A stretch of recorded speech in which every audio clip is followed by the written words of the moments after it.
Olá, paz do Senhor. Aqui é o Bispo Claudio Honor, mais uma vez com vocês em mais uma aula desse nosso curso de batismo, oferecido aqui pelo Seminário Teológico Nova Terra, para te ajudar nesses primeiros passos da sua fé cristã. Mais uma vez, parabéns pela sua decisão, continue firme.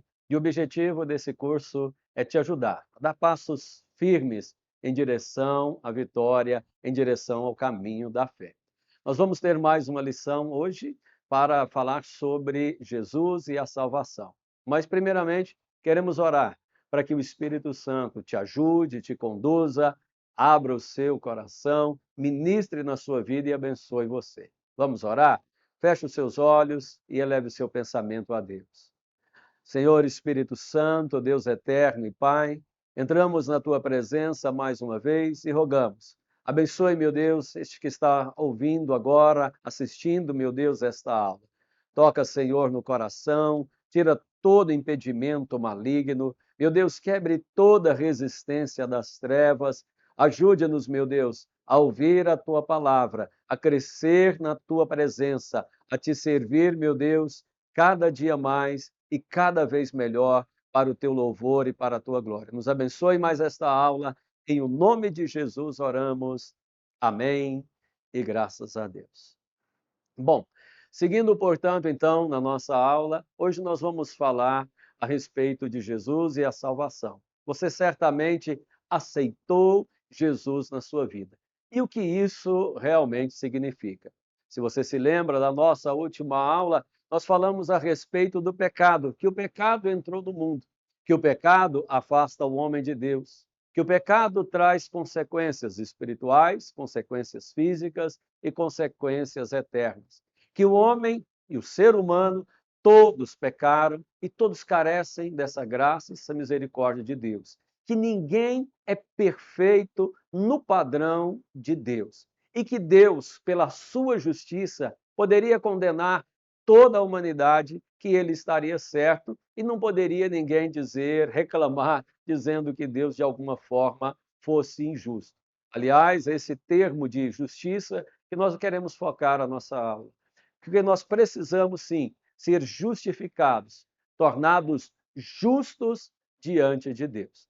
Como consequência do pecado, a palavra de Deus nos diz que o salário do pecado é a morte. Como consequência do pecado, o próprio Deus disse: a alma que pecar, esta morrerá. Portanto, para que o ser humano, de alguma forma, pudesse chegar à presença de Deus, ele teria que pagar a consequência, a pena pelo pecado. E essa pena, na verdade, é impossível, porque é a própria morte.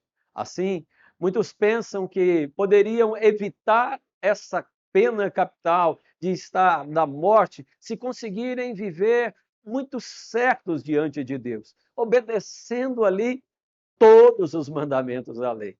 Ora, bispo, então por que que Deus deu a lei? Não era para viver de acordo com ela? A vida cristã não é isso? É obedecer. Alguém até me disse certa vez, perguntou para mim, como é passar para a lei dos crentes? Não é que agora eu não posso beber, não posso fazer isso, não posso fazer aquilo? Olha, tem isso também, porque nós precisamos viver em conformidade à vontade de Deus. Mas é verdade também que ninguém consegue viver uma vida perfeita diante de Deus. Por mais que a pessoa se esforce, por mais que ele observe os pormenores, ele não consegue. E foi por causa disso que Deus deixou a sua própria lei, para mostrar que o ser humano, mesmo com todas as suas forças, jamais conseguiria atingir o padrão de santo, de justo diante de Deus. E então, como nós podemos fazer para alcançar essa salvação? E aqui que se manifesta o grande amor com que Deus nos amou. Porque para pagar esse preço tinha que ser um sacrifício perfeito. Lembre-se que Adão ele não tinha pecado. E, por sua livre vontade, ele pecou e, por causa disso, veio sobre toda a humanidade. Assim, Deus precisava que alguém que não tivesse pecado, ele viesse, cumprisse todas as coisas e pagasse o preço da morte. mas não havia entre a humanidade, entre pessoas que fossem perfeitas. Quando você lê a Bíblia, eu recomendo que você leia ela por completo, nós temos grandes heróis da Bíblia, desde Noé, Moisés, Davi, Salomão, até mesmo os apóstolos. Mas você vai observar, quando lê a história deles, que a Bíblia não poupa todos os defeitos deles. A Bíblia não deixa de apontar, por exemplo, o adultério de Davi, a idolatria do rei Salomão, a ira de Moisés. Todas essas pessoas, elas são mostradas. A única pessoa, o único ser humano perfeito, qual a Bíblia coloca, é Jesus, sendo ele o próprio Filho de Deus. Ora, é isso que você precisa entender. O Senhor, nosso Deus, com grande amor com que ele nos amou, olhando para a terra, vendo que todos estavam condenados, que se ele exercesse direto a sua justiça, ninguém conseguiria pagar o preço, ninguém vivia perfeito diante dele e ninguém conseguiria pagar o preço. Ele então envia o seu único filho. Jesus vem nessa terra, se torna homem. Deus se torna homem, conforme está em Filipenses, capítulo 2, sem nenhum pecado. Jesus jamais pecou, mesmo sendo em forma humana. Deus se fez homem. Lembra de quando o anjo anunciou a Maria que ela daria à luz a um filho, lhe colocaria o nome de Emanuel, que quer dizer Deus conosco? Essa é a natureza de Jesus. Deus se fazendo homem por amor de nós. Por que por amor de nós? Porque ele veio perfeito, deixou a sua glória para pagar o preço do nosso pecado. Ora, esta é a grande obra de Jesus. Ele, sendo Deus, sendo perfeito, se fez homem, viveu nesta terra, viveu entre os pecadores, mas a própria Escritura diz que em nada ele pecou. No entanto, tanto eu quanto você sabe que Jesus, após ter realizado milagres, ressuscitado mortos, multiplicado os pães, Jesus então, ele é traído, Jesus é condenado, açoitado e finalmente crucificado, morto e sepultado.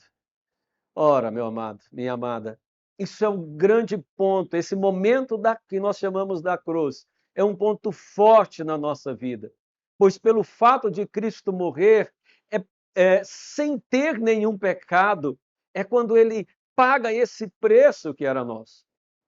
Deixe-me te dar uma explicação de você entender um pouco mais do que é a justiça. Isso até vale para a justiça humana. De vez em quando acontecem casos assim, mas eu me lembro de um caso curioso que uma pessoa havia cometido um crime.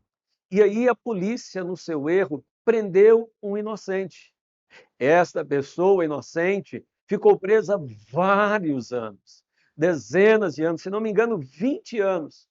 Depois, com o avanço da ciência, descobriu-se sim que ela era inocente, fez-se o exame de DNA e descobriu que ela era inocente.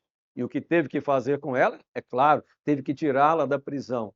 Mas o que é mais curioso nesse caso, que acontece entre os seres humanos, é que a pena que foi dada àquela pessoa de maneira errada, ela havia cumprido. Portanto, o próprio assassino, ele não poderia mais ser punido por aquele crime, porque alguém já havia cumprido a pena por ele. O resultado foi que teve que soltar tanto o assassino quanto libertar aquele que estava inocente. Ele foi considerado, portanto, mesmo sendo assassino, diante da lei, de certa forma, justo, ou seja, sem culpa. É mais ou menos isso que Jesus fez por nós que somos pecadores. Pois uma vez que nós, pelos nossos próprios pecados, pelo nosso próprio esforço, pelo nosso próprio empenho, e a gente tenta fazer as coisas, não é verdade? Você tenta fazer as coisas certas. Mas acredite em mim, tudo que você fizer de certo não faz mais do que obrigação. Ah, eu nunca matei, nunca roubei, nunca adulterei, nunca tirei nada de ninguém. Ah, não, mas eu tenho meus pecados. De vez em quando eu faço uma mentirinha, eu faço isso. Diante dos homens, mas quem não fez? Talvez diante dos homens isso é aceitável, Mas diante de Deus isso é pecado, e da mesma forma o pecado traz a morte. Da mesma forma isso se traz condenação diante de Deus, porque Deus é santo e perfeito. Fazer esse tipo de coisa, fazer o bem, isso não é mérito nenhum. Isso, na verdade, é obrigação de cada um de nós. E nós não conseguimos ser perfeitos diante de Deus. E aí Deus mostra o seu amor para conosco.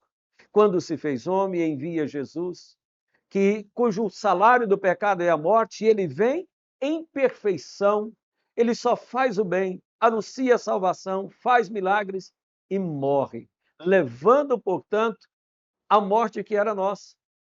Lembra que eu te disse que o salário do pecado é a morte? Que aquele que peca tem que morrer? Jesus não pecou. Por que que ele morreu? Ele morreu pelos meus pecados. Ele morreu pelos seus pecados.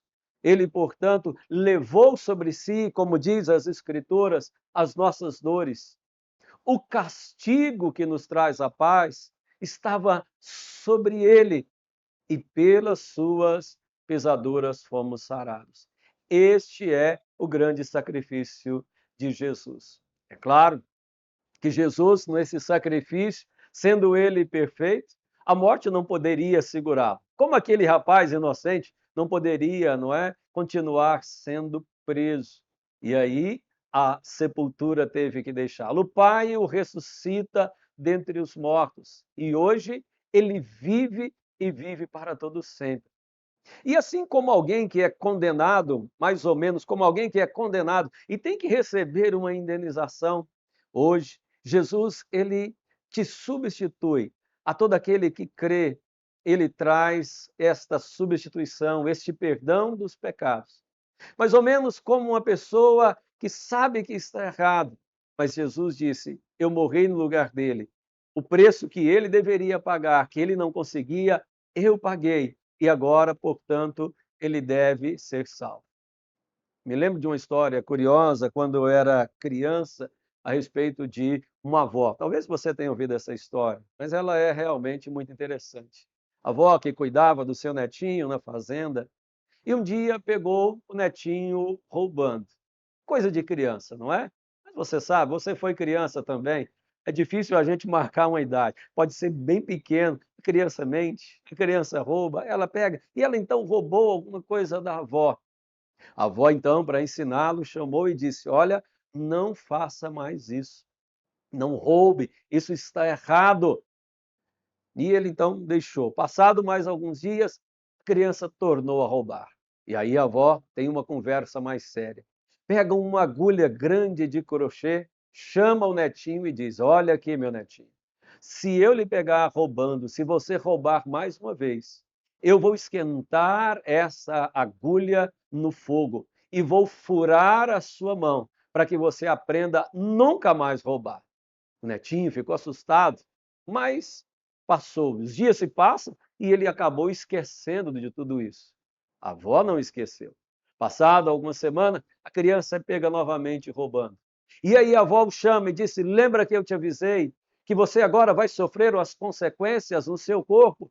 Ela então pega o netinho, leva até o fogão e esquenta ali aquela agulha de tricô até ficar bem vermelha, incandescente. A criança chorando, desesperada: não, vó, não faça isso, não vou roubar mais. E a avó disse: eu disse que ia fazer, você concordou, você disse que não ia roubar, você aceitou, você descumpriu, você vai ter que sofrer as consequências. E aí a criança, sentindo aquele choro, a avó então pega a mão da criança, a criança fecha os olhos, chorando e gritando, e então, de repente, de olhos fechados, ele sente um cheiro de queimado, ouve um gemido, mas não sente nenhuma dor. A avó então pegou a agulha e acertou a sua própria mão. Quando a criança viu aquilo, disse: vó, o que a senhora estava fazendo? O que a senhora está fazendo? Ela disse: olha, eu disse que iria fazer justiça. A consequência do seu roubo é que tem uma punição, mas você não aguentaria. Portanto, como eu não podia deixar de cumprir a minha palavra, de te castigar naquilo que você fez de errado, mas você não aguentaria o castigo, eu levei o castigo em seu lugar, para que você não sofresse. E assim, conta-se nessa parábola, que a criança, sempre que olhava a marca das mãos da avó, na mão da avó, ele lembrava que não podia mais roubar e nunca mais roubou. É mais ou menos isso que Cristo fez por nós. Isso nos torna justos, pagando o preço de uma culpa que era nossa, sofrendo em suas mãos, em sua vida, em seu corpo, um castigo que na verdade era nosso, porque fomos nós que pecamos. Mas ao vencer o pecado e ao vencer a morte, porque nele não havia motivo nenhum, nem para ser julgado, para ser condenado, muito menos morto, crucificado, ele tanto ressuscitou, como oferece agora a salvação, o perdão e a justificação para aquele que nele crê. E aqui tem o ponto fundamental da nossa lição de hoje, que significa aceitar a Jesus como Senhor e Salvador. Para ser Salvador, lembra da nossa lição anterior, nós precisamos saber que estamos perdidos em nossos pecados. Para ter essa salvação, precisamos confessar os nossos pecados, nos arrepender dos nossos pecados e confiar que Jesus, ele é o nosso Senhor e o nosso Salvador. É mais do que crer, embora a palavra fé aí ela esteja presente. Efésios capítulo 2 diz que nós somos salvos assim, pela graça, mediante a fé. Mas a fé é mais do que simplesmente crer, no sentido de acreditar. O Brasil é um país, digamos, cristão. Se você conversar com a imensa maioria da população, ela diz: eu acredito em Jesus Cristo. Mas a ideia de crer em Jesus Cristo é crer que ele existe, que ele existiu, que ele foi uma boa pessoa, que comemora o Natal, Sexta-feira da Paixão, é crer nessa existência, é crer nessa divindade. Mas estamos falando de algo além. Estamos falando de confiar que nele, em Jesus, há o perdão dos nossos pecados, a salvação da morte eterna, haverá uma ressurreição, haverá um juízo, e este sacrifício de Jesus, sua morte e sua ressurreição, nos faz agora, diante de Deus, justos perante Ele.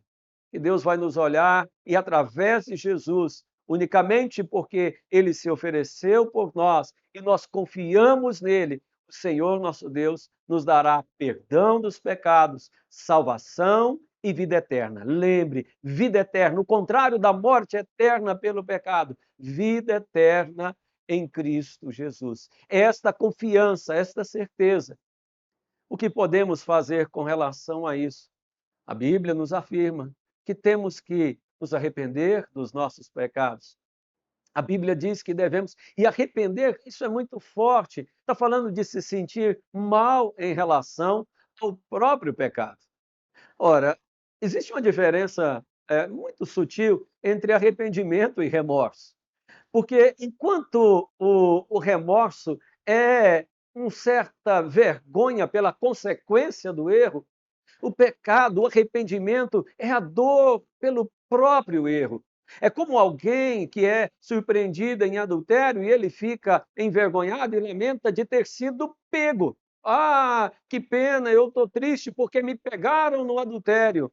Isso não é arrependimento, isso é remorso. O arrependimento é quando ninguém possa ter visto ele no adultério, mas ainda assim ele sente a vergonha, ele sente a tristeza, ele sente a culpa, ele sente que precisa desse perdão que vem de Deus. Este é o verdadeiro arrependimento. É esse desejo profundo de abandonar o pecado. É crer, como eu disse, não somente acreditar que Jesus existe, é confiar que ele perdoa esses seus pecados e que agora você tem acesso ao Pai, que você agora tem paz com Deus. Seu coração é limpo e purificado. Isso é mais fácil sentir do que propriamente explicar. Isso é mais fácil experimentar do que eu possa aqui te detalhar. Porque a fé cristã, ela não é simplesmente um conjunto de ensinos racionais que a pessoa pode simplesmente compreender com a mente. É também uma experiência que se aceita em fé e se recebe no seu coração. Por isso que falamos, receba Jesus como Senhor e Salvador na sua vida. Mas os passos são esses. Arrependa dos seus pecados. Aceite que Jesus é o seu Senhor e Salvador. Aceite que você está perdido. Aceite que sem Ele não há salvação. E receba esse perdão na sua vida profundamente lá dentro de você. Ore ao Pai pedindo este perdão dos seus pecados. Peça a Ele perdão, vida eterna, paz na sua alma. E assim, verdadeiramente, Ele ministrará na sua vida. Se isso é verdadeiro, se isso é sincero, você sentirá essa paz no seu coração. E continuará, e crescerá, e terá um relacionamento com Deus. Por isso que a Escritura diz: temos que arrepender, temos que crer. E quem crer e for batizado será salvo. E é esta a razão de estarmos aqui, para que você seja batizado. São os nossos próximos passos na fé. E passar então a ter uma vida com o Senhor Jesus, andando com Ele no seu coração, em direção à salvação e à vida eterna. E aí, meu amado, minha amada, quem crê em Jesus verdadeiramente, ele passa da morte para a vida. E Jesus diz no Evangelho de João, capítulo 11, quem crê em mim não morre, mas passa da morte para a vida. Quem crê em mim, ainda que esteja morto, viverá. Mas isso também, essa vida eterna e como será, é assunto de uma outra das nossas aulas. A minha aula termina por aqui. Que o Senhor Jesus fale ao seu coração, que você se abra a Ele, que você fale com Ele, que você tenha Ele dentro do seu coração genuinamente. Ouça a palavra de Deus, esteja na igreja, ande com Ele, ore, leia a Bíblia. Tudo isso alimenta e fortalece a sua fé. Que o Senhor continue te abençoando e até a nossa próxima aula, a nossa próxima lição. Deus te abençoe.